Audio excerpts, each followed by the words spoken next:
When we hear the word wave, we usually imagine something moving from one place to another. Drop a stone into water and ripples spread across the surface. Strike a bell and sound travels through the air. Switch on a transmitter and electromagnetic waves carry information through space or along optical fibers. Gravitational waves seem to follow the same basic rule. When massive objects such as black holes merge, they disturb spacetime, and those disturbances travel outward across the universe. But physics contains a remarkable exception to this familiar picture. Under carefully arranged conditions, a wave can possess enough energy to propagate outward and can exist alongside other waves that freely travel, yet still remain localized. It may not need a conventional wall or mirror. Instead, its confinement can come from interference and symmetry. Such configurations are known as bound states in the continuum or BICs. The idea first appeared in quantum mechanics and later became especially important in photonics, where researchers learned that light can sometimes remain localized even though radiation channels are available around it. In 2026, physicist Rodrigo Berté carried this idea into general relativity and asked whether spacetime itself could support something similar. Could a gravitational disturbance remain concentrated around a region instead of simply radiating away? His work does not show that scientists have experimentally confined gravitational waves, and it does not describe a machine that can stop a gravitational wave. Instead, it presents theoretical solutions within linearized general relativity in which gravitational perturbations can remain localized because their symmetry prevents them from coupling to freely propagating gravitational wave modes. The result is an unusual connection between two areas of physics that normally seem very far apart: the control of light in photonic systems and the behavior of disturbances in spacetime. For most of human history, almost everything we learned about the universe came through light. Visible light revealed planets and stars, while radio waves, infrared radiation, ultraviolet light, X-rays, and gamma rays gradually opened new windows onto cosmic phenomena. Then, on September 14, 2015, astronomy gained a fundamentally different messenger. The LIGO detectors in the United States measured an extraordinarily small change in distance produced by a gravitational wave passing through Earth. The signal came from two black holes uniting roughly 1.3 billion years earlier, providing the first direct detection of gravitational waves. These waves arise naturally from Einstein's general theory of relativity. In that theory, gravity is associated with the geometry of spacetime itself. Matter and energy affect that geometry, and when massive objects accelerate in the right way, changes in the gravitational field can travel outward as waves. A passing gravitational wave stretches space in one transverse direction while compressing it in another, and then reverses the pattern. General relativity predicts two familiar polarization states, commonly called plus and cross. Detecting these waves is extraordinarily difficult because their effects are extremely small by the time they reach Earth, but LIGO, Virgo, and the upcoming space-based LISA observatory prove that these tiny distortions can be measured. Once gravitational waves became an observable part of astronomy, scientists could begin asking questions beyond simple detection. What kinds of gravitational wave configurations are possible? Can gravitational disturbances interact with matter in unusual ways? Could high-frequency gravitational waves be generated or measured? And most importantly for this story, must every gravitational disturbance always behave like radiation that travels away from its source? The idea of bound gravitational waves begins by challenging that assumption. To understand how a wave could remain localized even when outward movement seems possible, consider the difference between an ordinary bound state and a bound state in the continuum. Imagine a marble resting in a deep bowl. If the marble does not have enough energy to climb over the edge, there is nothing mysterious about its confinement. It simply cannot leave. In physics, many ordinary bound states work in a comparable way. Their energy lies below the threshold required to reach freely propagating states. A bound state in the continuum is much stranger. In this case, the state has an energy that lies within a range where propagation is allowed, meaning an outward channel is available, yet the state remains localized. The original idea dates back to quantum mechanics in 1929. when special mathematical solutions showed that localized states could exist even inside a continuum of extended states. Much later, researchers discovered that the same principle could appear in many kinds of wave systems. It became especially important in photonics, where carefully designed structures can support electromagnetic modes that remain confined even though light of the same frequency could normally radiate away. Sometimes this confinement results from destructive interference, where different radiation pathways cancel each other. In other cases, the protection comes from symmetry. A localized optical mode may possess a symmetry that is incompatible with all available outgoing radiation channels. Because the modes transform differently under the relevant symmetry operation, they cannot efficiently couple. In the ideal case, no energy leaks away and the lifetime of the mode becomes theoretically infinite. Real structures are never perfectly ideal, so researchers often work with quasi-BICs, where a slight altering of symmetry allows a small amount of radiation to drift outward. These quasi-BICs can still produce extremely sharp resonances and intense localized electromagnetic fields, making them useful in sensing, nonlinear optics, and other areas of nanophotonics. Once physicists learned how effectively symmetry could control light, a natural but ambitious question emerged. If symmetry can prevent electromagnetic waves from radiating away, could an analogous principle operate on gravitational disturbances? The proposal for gravitational bound states begins by transferring a principle from photonics into the mathematical language of general relativity. The idea is not that a photonic device somehow becomes a gravity container, nor that light and gravitational waves behave identically. Instead, the connection lies in symmetry. Consider an ordinary plane gravitational wave.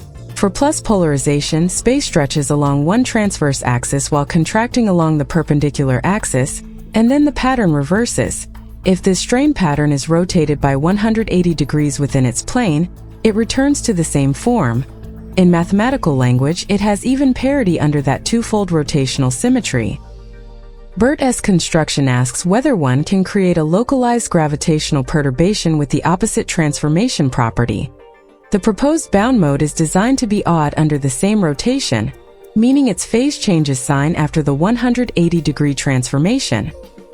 This creates a symmetry mismatch between the localized gravitational disturbance and the freely propagating gravitational wave channel. Even though both may exist at compatible frequencies and wave vectors, their different symmetry properties prevent direct coupling in the idealized model. This is closely analogous to a symmetry-protected photonic BIC, where a confined electromagnetic mode cannot radiate because the external radiation modes have an incompatible symmetry. The analogy is elegant, but elegance alone is not enough in physics. A pattern may look like a BIC, yet it still has to satisfy Einstein's equations if it is to qualify as a genuine gravitational solution. That is where the proposal becomes more than a visual comparison between light and gravity. The metric perturbations have to be constructed explicitly, inserted into the linearized gravitational field equations, and tested to determine whether the required localization and symmetry can coexist with the mathematical constraints of general relativity. To search for these unusual states, the study works within linearized general relativity. Einstein's complete field equations are nonlinear, which means strong gravitational fields can interact with themselves in complicated ways. But if the gravitational disturbance is weak and spacetime is close to flat, the metric can be treated as a flat background plus a small perturbation. This approximation is widely used in the study of ordinary gravitational waves, and it provides a manageable setting in which new wave solutions can be explored. In the proposed construction, the gravitational perturbation varies periodically along a plane, taken to be located at z equals 0, while its amplitude decreases exponentially as one moves away from that plane in either direction. This exponential attenuation is essential because it means the disturbance remains concentrated near the central region rather than spreading throughout space like an ordinary traveling wave. The study constructs versions associated with both plus and cross gravitational wave polarizations. The next step is to check whether these proposed metric perturbations satisfy the relevant gravitational equations. Calculations of the Ricci tensor and Ricci scalar show that away from the central plane, the configurations can satisfy the vacuum linearized Einstein equations, meaning no ordinary matter or energy is required throughout the surrounding region. At the plane itself, however, the mathematical construction introduces an idealized surface source represented by a distributional stress-energy tensor. In other words, the solution is not completely source-free everywhere. It relies on a highly idealized layer that supports the localized disturbance. The parameters of the perturbation must also obey particular dispersion relations, and the study notes similarities between these relations and those found in surface wave systems such as polaritons.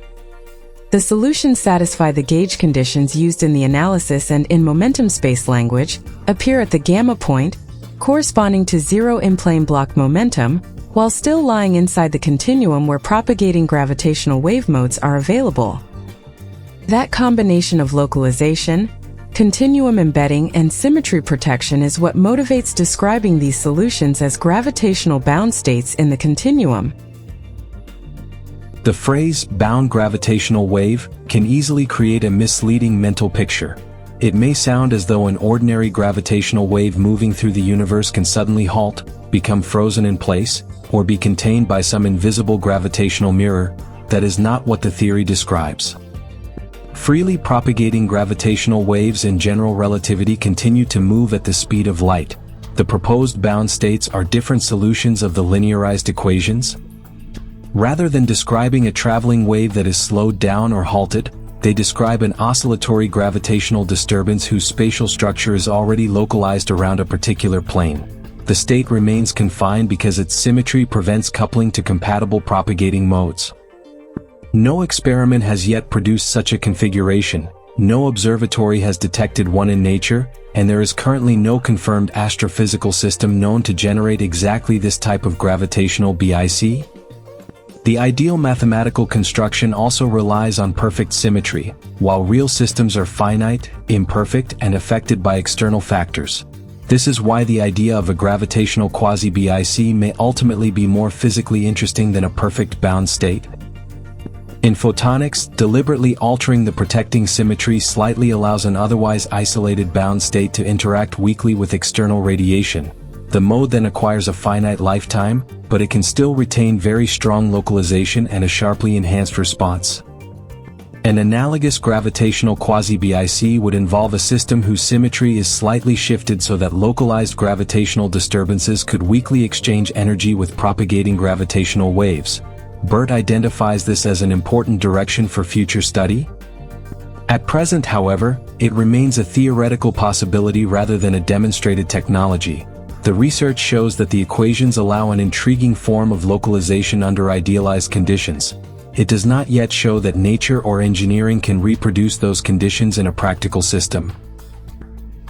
The reason quasi-BICs attracts so much attention in photonics is that a perfect bound state is almost too isolated to be useful.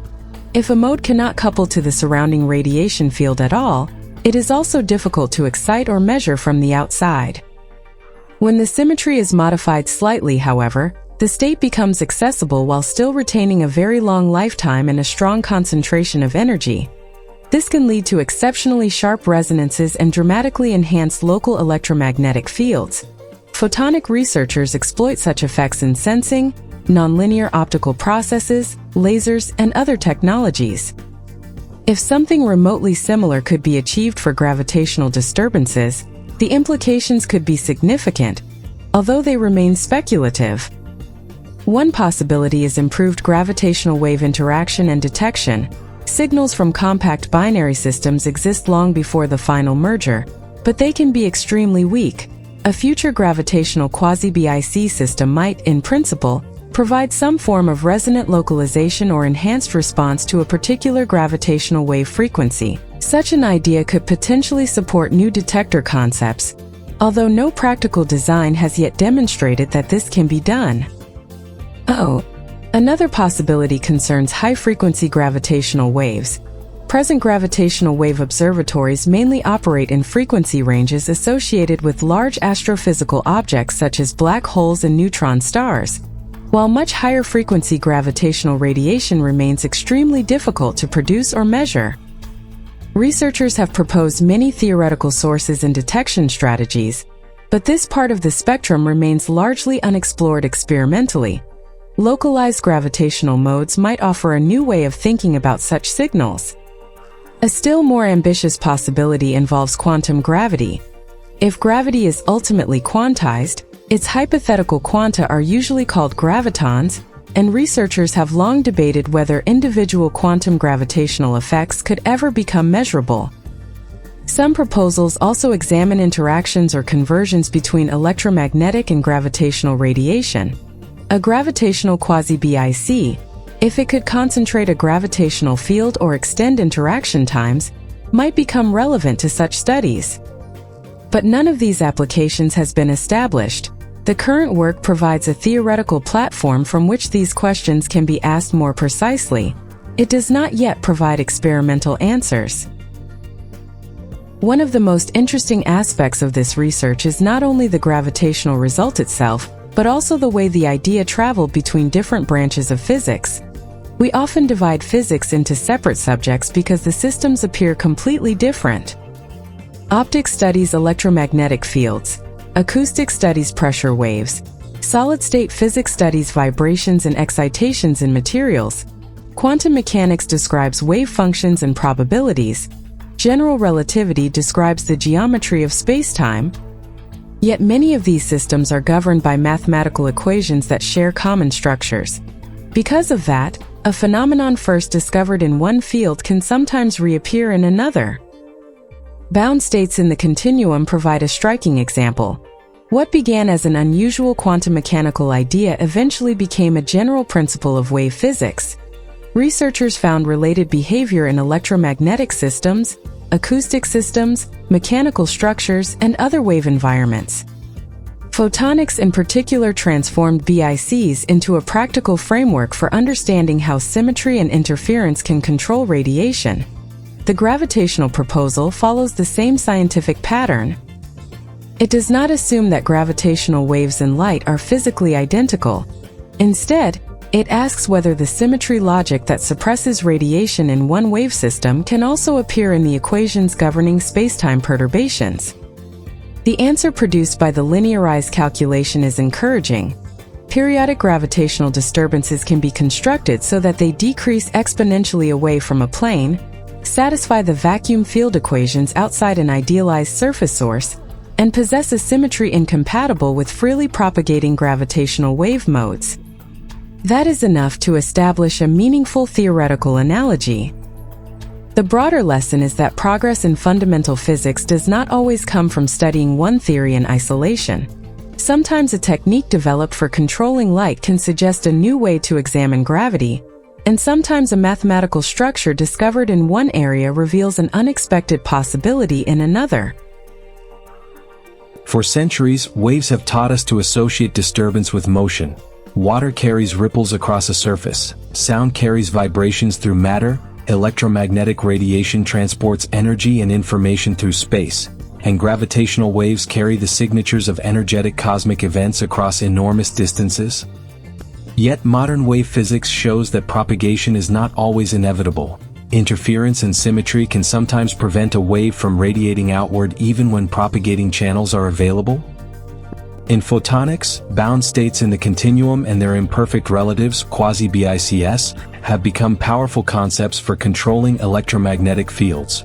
The 2026 theoretical work on gravitational BICs asks whether the same organizing principle can reach into general relativity. Within the linearized Einstein equations, specially constructed gravitational perturbations can remain exponentially localized near a plane while existing inside a continuum that also contains freely propagating gravitational waves. Their protection arises because the localized and propagating modes transform differently under a particular rotational symmetry, preventing them from coupling in the idealized system. This does not mean gravitational waves have already been contained, stopped, or stored in a laboratory. It does not establish that astrophysical gravitational BICs exist, and it does not yet provide a practical detector or amplifier. What it establishes is more precise. The mathematical framework of weak field general relativity appears capable of supporting a gravitational analog of a phenomenon already known throughout modern wave physics. The next challenge is therefore not simply to ask whether such states are mathematically possible, but whether physically realistic systems can approximate them. If gravitational quasi-BICs can someday be realized, they could open new questions about resonant gravitational wave detection, high-frequency gravity, and perhaps even the interaction between gravity and quantum systems. For now, those possibilities remain open. But the central idea is already powerful. A wave does not always have to run away. Under the right conditions, even a disturbance of spacetime may remain bound while the universe around it still offers a path for propagation.